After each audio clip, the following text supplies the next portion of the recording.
Last time we talked, it was around March 20th, 2020. Uh-huh. At that time we were doing radio interviews. So this might actually even be your first time seeing me. So let me reintroduce myself. I'm sorry. Uh, Right. my name is Matt, also known as Mr. No Offense. And when I originally first started podcasting and interviewing different artists, I got the opportunity to sit down with you virtually, I guess, over an app, and ask you some questions regarding your career. And at the end of that interview, I asked, would you be willing to do it again in the future so that we can compare the answers based on where you are in your career? You remember that? I I don't, I'm sorry. Okay. All right. So, um, what I was just listening to when you came into the room was actually some of the answers that you gave me. Uh-huh. So, you mind catch up for a little bit? Is that okay? Okay. All right. So before we got to when we got to know you the first time, you did allow us to learn about you that you have been performing seriously since 2011, uh, Right. and then it was around the Austin area. How has your career been going since then? Uh, since we talked. Well, honestly, between then and now, I had taken a break for multiple reasons, and I had started venturing off into other endeavors in life. I started Kita's Kitchen, excuse me, and which is my food business. And then I also started Kita's Closet, which originally started with me selling clothing articles, but then now I'm more so in the lane of styling. And so I got my hands in a bunch of different things. But as far as my music goes, of course, since then I've released a lot more music. I say a lot more music because I took a whole break for a year. So I've dropped In My Bag, I've dropped The Comeback, I've dropped um recently Pressed. That's my most recent song and video that I dropped on my birthday. And I feel like between then and now, with me taking a whole year off, I feel like I've accomplished a lot. I just got of course, as you know, um a write up in the Austin Chronicle. Um I had a Congratulations. performance during South by Southwest. I got booked for 3 official South by Southwest shows. And I'm just kind of keeping my head down and staying busy, and just trying to make sure that everything that I do nowadays is bigger than what I've done it before. So, Definitely congratulations on your success, and we're glad to hear that you did continue to produce music. The last tracks that we heard from you were awesome. On the last interview as well. That interview can be heard on Spotify, by the way. And you're I just remember I asked you this question. What was the craziest thing you've done? And you're like, let me think about that. And I was like, uh-oh, y'all stop the tape. Here we go. It's gonna get crazy. We had the unique opportunity as well to speak with you right before COVID. I think that was the biggest thing as well. Right before they uh-huh. initially announced that COVID was a Right. pandemic. I think I had just spoken with you, and you were getting ready to do some big things as well as your music. So I understand. I'm guessing that's about the year off as well, correct? Around that, because I know Right. everybody had to stop. I did go to South by Southwest. I did visit it earlier this year. Uh, Uh-huh. what did you think about where it was before to where it's been in recent years? Because it does look like it's making a recovery as well. Um, well, yeah, it's making a recovery, but I'm not sure if it'll be the same as it was before. Because it's changed in a lot of aspects. Before it was more so about, people would come to South by Southwest and they would get discovered in a sense. You know what I'm saying? A lot of people would come down here, and before you know it, after that, they took off. But nowadays it's like they just all cater to the celebrities, and it's like they're already famous. So Hey, it's already not the same in that aspect. And then, as far as like the amount of people that had changed before COVID hit, anyways, due to that man coming down here and driving through the crowd of people and people down. And so ever since then, it's really not been the same. COVID just kind of like solidified that changing, like a lot of people not being down here during South by, but I think it's making a decent recovery, due to all of those things happening, and being a factor in, not being that many people in attendance. I think it turned out pretty good. Man, yes, man. Being an artist from Texas, and over the time that just the last time we spoke, we lost Mo3. We also recently with this PNB Rock Right. situation. I'm sorry about that. I just got a brand new dog and he is tripping right now. So all right. So what do you think as far as being artists? Do you think the game has gotten more dangerous and just because people want what it is that you have to work so hard to attain, or what would be your input on those particular situations as someone who is coming up in hip hop? Is that something that you think about on a certain basis? Because it does seem to be occurring, it just seems like it's occurring a lot in a short amount of time. So what was your input on that? Honestly, I think rappers have always kind of made themselves walking targets by walking around with hundreds of thousands worth of jewelry on them, and then walking around with that much cash on them just because. Like what normal rich person walks around with? And this is not to like poke fun at, the people that have lost their lives due to them being robbed, because we're not victim blaming. I'm not victim blaming. But I'm saying rappers often make themselves targets for situations like that, But nonetheless, it's a tragedy, and I think it's something that's been going on for a while.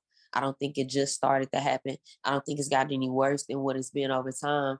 I just think that, it's more in our face because of social media. And we're in, a day and age where you can see a person bleed out on the fucking internet and take their last breath. Like, it's really weird. It's weird, I hate it because man has family and friends that has to see that shit. And I wish we would make better decisions as a people and stop putting ourselves in those positions where we're going to these grimy places. That's like, it's probably a bad example, but that's like, I don't know, let's say I go to, a very poor country and I make myself a target by looking like a freaking tourist. Obviously, I look like I'm not from there, and I'm walking around with a whole bunch of fucking jewelry and money on me. You're damn right, these people are gonna fucking rob me. I could be there to hand out fucking food and water. They're probably still gonna fucking kill me and rob me because I made myself a target. And so that's just kind of how I feel about, people going to you went to the grimiest fucking Roscoe's. Ain't that where he was at? Roscoe's Chicken and Waffles, yeah.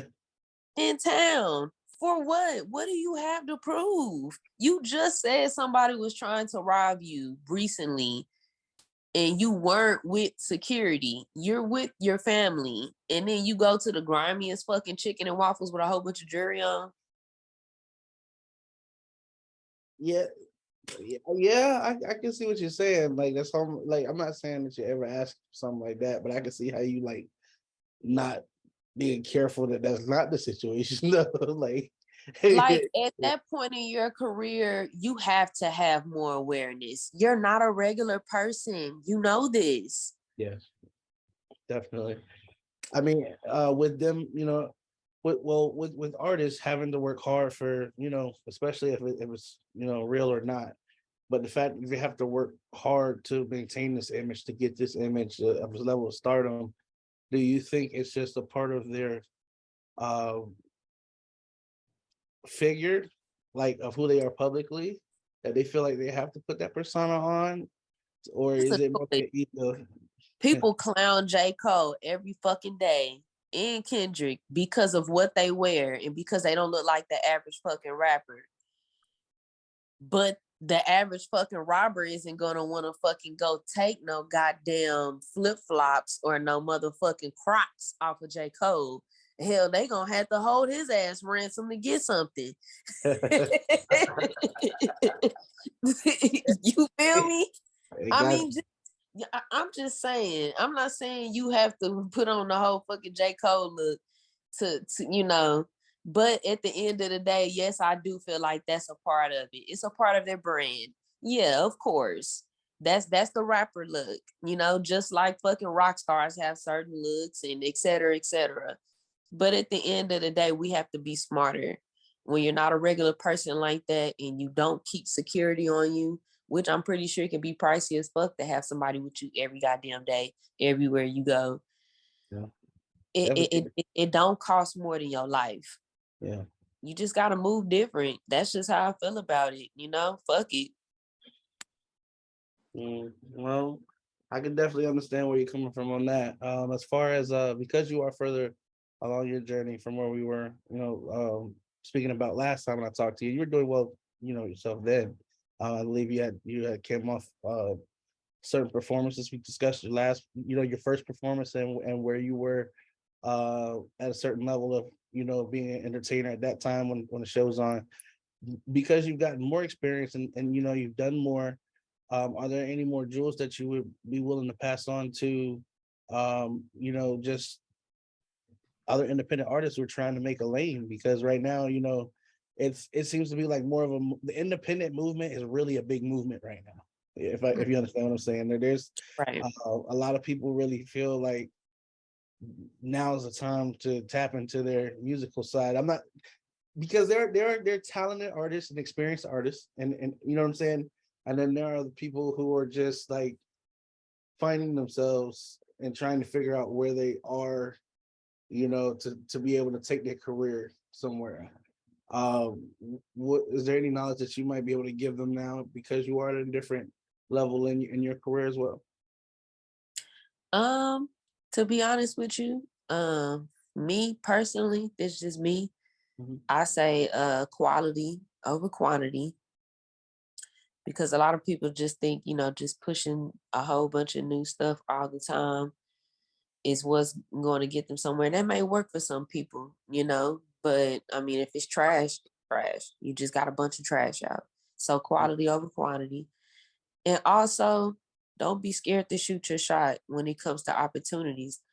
I know a lot of times in the past years, I've waited for a lot of stuff to come to me. And I thought because I was putting in the work, the right people were going to see me. Nobody's knocking on my door and looking to help me.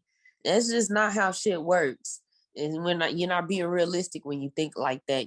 Talent can only get you so far.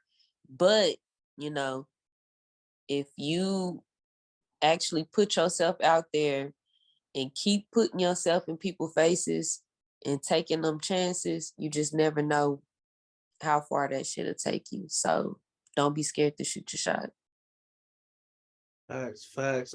We did speak last time about. I think you came into the interview. We were talking about promoting, and you say you're not going to get anywhere without promoting yourself. Right. And it's just, I did see the article that you did recently, and I was just like, you know what, it's amazing because I was reading it. I was like, it's amazing. I just spoke with her like 2 years ago, and I see where she's at, and she's still pushing, she's still grinding. It was a beautiful article the way they put it together.